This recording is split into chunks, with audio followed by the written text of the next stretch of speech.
আসসালামু আলাইকুম সুপ্রিয় দর্শক মণ্ডলী, আশা করি আপনারা সকলে ভালো আছেন। আমি ভালো আছি আলহামদুলিল্লাহ।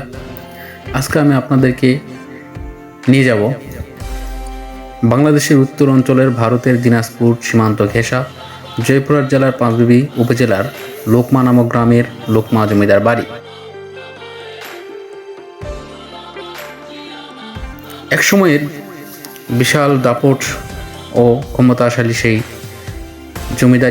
জমিদারি কিভাবে ধ্বংস হয়ে গেল, আজকে সেই সম্পর্কেই আমি আলোচনা করব।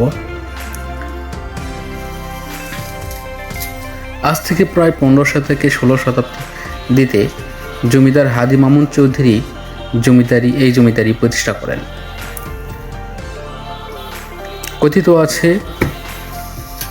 এখানকার জমিদারগণ ছিলেন অত্যন্ত নিষ্ঠুর, অত্যাচারী। জমিদারি প্রথা বিলুপ্ত হওয়ার অনেক আগেই এখানকার জমিদারি বিলুপ্ত হয়ে যায়। কেন এই ক্ষমতাশালী জমিদারদের জমিদারি বিলুপ্ত হয়েছিল, আজকে সেই নিয়ে আলোচনা করব এবং আপনাদেরকে সেই প্রখ্যাত জমিদার বাড়িটি ঘুরে দেখাবো।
যেখানে ছিল সুনামধন্য জমিদারগণ।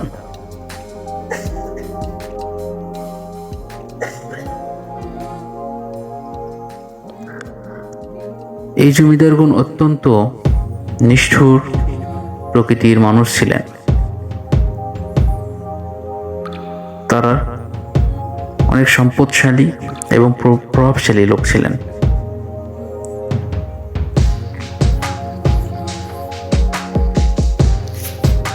ইট ও চুন সুরকি দিয়ে তৈরি করা হয়েছিল এই জমিদার বাড়িটি। কালের অবর্তমানে আজকে প্রায় ধ্বংসপ্রাপ্ত।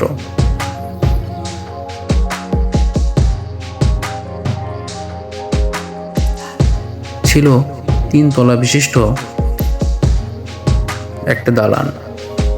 আজকে আপনি দেখতে পাবেন এখানে 2 তলা পর্যন্ত। প্রায় 3 একর জমির উপর 3 তলা বিশিষ্ট এই দালানটি এখন 2 তলা পর্যন্তই দেখতে পাওয়া যায়। নিচের তলা সম্পূর্ণ মাটির নিচে পুঁতে গিয়েছে। কয়েক বছর পূর্বে এখানে একটি খুনের ঘটনা ঘটার পর থেকে এই জায়গাটি বন্ধ করে দেওয়া হয়েছিল। তার বেশ কিছুদিন পর আবার নতুন করে জায়গাটিকে দর্শনার্থীদের জন্য উন্মুক্ত করা হয়েছে।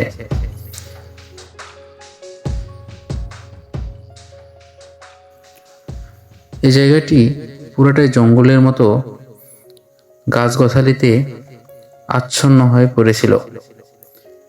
কিছু জঙ্গল কর্তনের মাধ্যমে আবার নতুন করে জায়গাটিকে দর্শনার্থীদের জন্য দেখার উপযুক্ত করার চেষ্টা করা হয়েছে।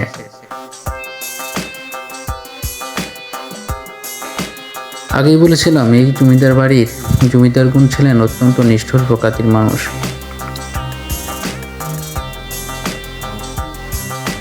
আজ থেকে প্রায় 300 বছর পূর্বে এই জমিদারি প্রতিষ্ঠা করেছিলেন হাজী মামুন চৌধুরী।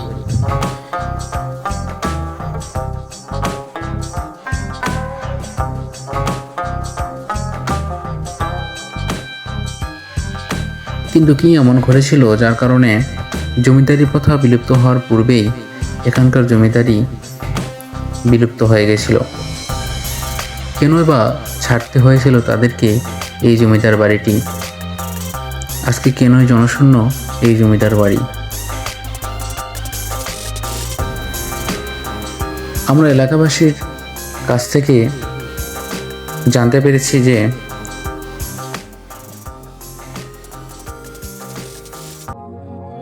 এই জমিদারগণ যখন জমিদারি পরিচালনা করতেছিলেন তখন অত্যন্ত নিষ্ঠুর ও অত্যাচার করতেন জনগণের সাথে।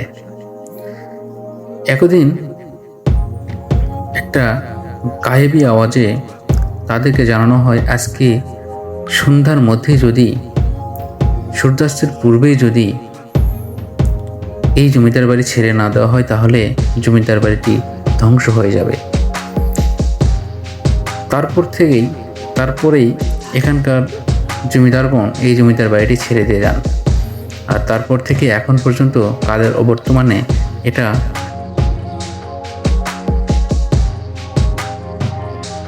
পরিত্যক্ত হয়ে পড়ে রয়েছে।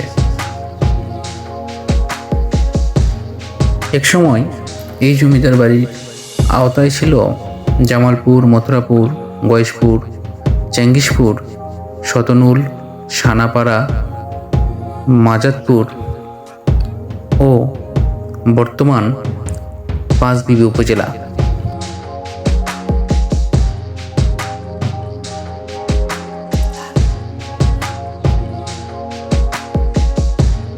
কিন্তু এখন বর্তমানে পাঁচবিবি উপজেলা ব্যতীত বাকি সব অধিকাংশই জায়গা ইন্ডিয়ার অর্থাৎ ভারতের মধ্যে রয়েছে। কারণ এই জমিদার বাড়ির ঠিক ধার ঘেঁষেই রয়েছে ইন্ডিয়ার বর্ডার। আমি ভিডিওর শেষ প্রান্তে আপনাদেরকে দেখাই দেব যে জমিদার বাড়ির ঠিক গা ঘেঁষেই রয়েছে ইন্ডিয়ার সীমান্ত পিলার।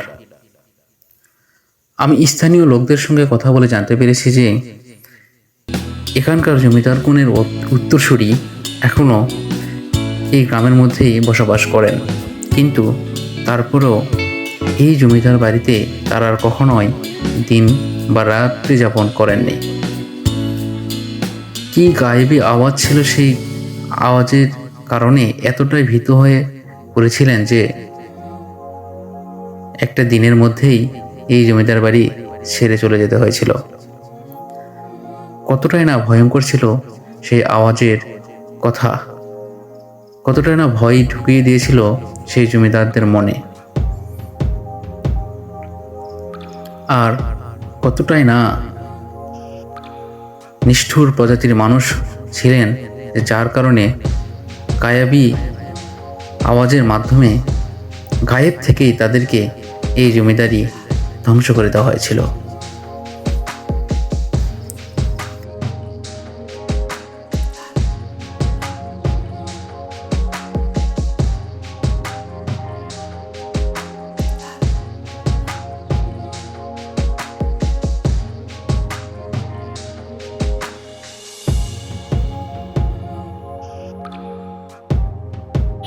আপনাদের একটা কথা বলতে চাই, যুগে যুগে আল্লাহ তাআলা অনেক মানুষকে ক্ষমতা দিয়েছেন, আবার ক্ষমতা কেড়েও নিয়েছেন। যদি ক্ষমতা দেন তবে তা কেড়ে নেওয়ার ক্ষমতাও আল্লাহ তাআলার হাতেই রয়েছে। তবে এটুকু মনে রাখতে হবে যে আপনি যদি অন্যায় করেন তবে অন্যায় আপনাকে একদিন ধ্বংস করে দিবে। আজকে আমরা যেই জায়গাটাতে রয়েছি, এক সময়ের প্রতাপশালী এবং ক্ষমতাবান মানুষজন এখানে বসবাস করতেন। আজ তারা কিন্তু আর কেহই নাই। তাদের ক্ষমতার যে নিদর্শন ছিল, এই প্রাসাদটি আজ জরাজীর্ণ এবং ধ্বংসের মুখে।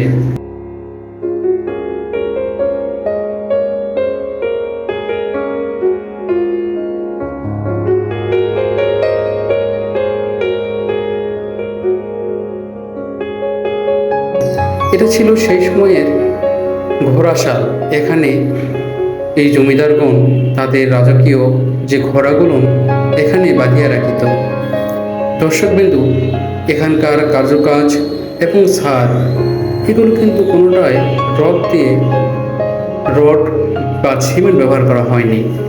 পুরাটায় চুন সুরকি এবং ইটকে সাজায় সাজায় এই ছাদগুলো দেওয়া হয়েছে এবং শুধু একতলা নয়, বহুতল ভবন নির্মাণ করা হয়েছিল।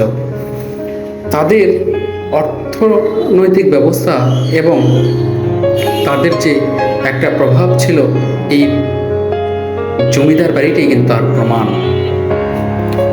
দর্শকবিন্দু, আপনারা এই যে এটা হচ্ছে তাদের এই পাশ থেকে ওই পাশে যাবার একটা সুড়ঙ্গ পথ।